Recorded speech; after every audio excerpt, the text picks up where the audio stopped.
Oh shit, here we go again.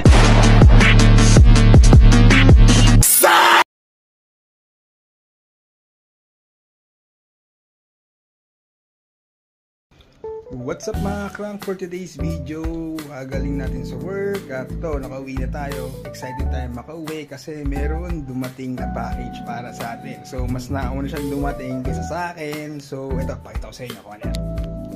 So ayan o. So ito na yung iniintay natin mga crank. Tara, it's a CNC.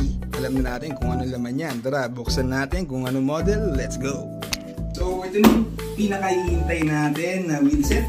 So sealed pa siya. Let's open it. So unboxing muna tayo ngayon.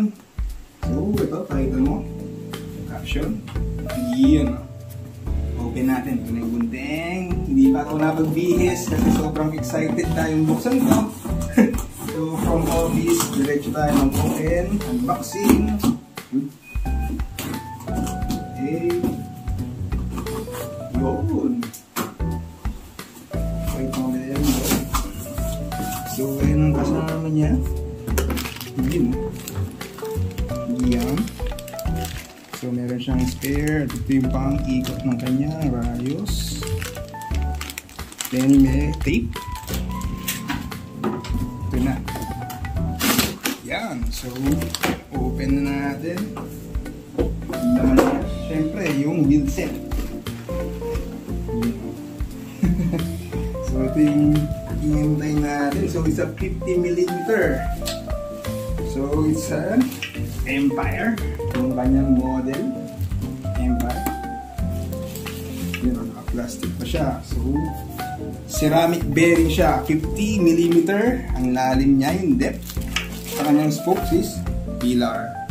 Okay, so pakita lang natin ulit. So yung model ito is yung Empire. So 50mm siya.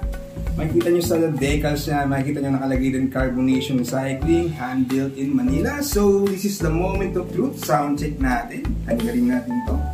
Then pakita lang natin, it's a ceramic bearing. Ceramic bearing siya. At syempre ang hubs niya is Carbonation Recycling na. So dinig natin yung pinaka-iintay ng lahat, yung sound check. So tara, try na natin na.